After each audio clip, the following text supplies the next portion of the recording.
Rally.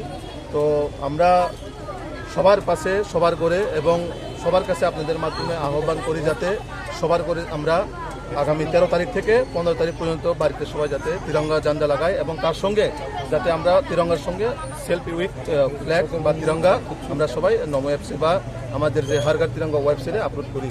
এটাই আমাদের আজকে মূলত কার্যক্রম।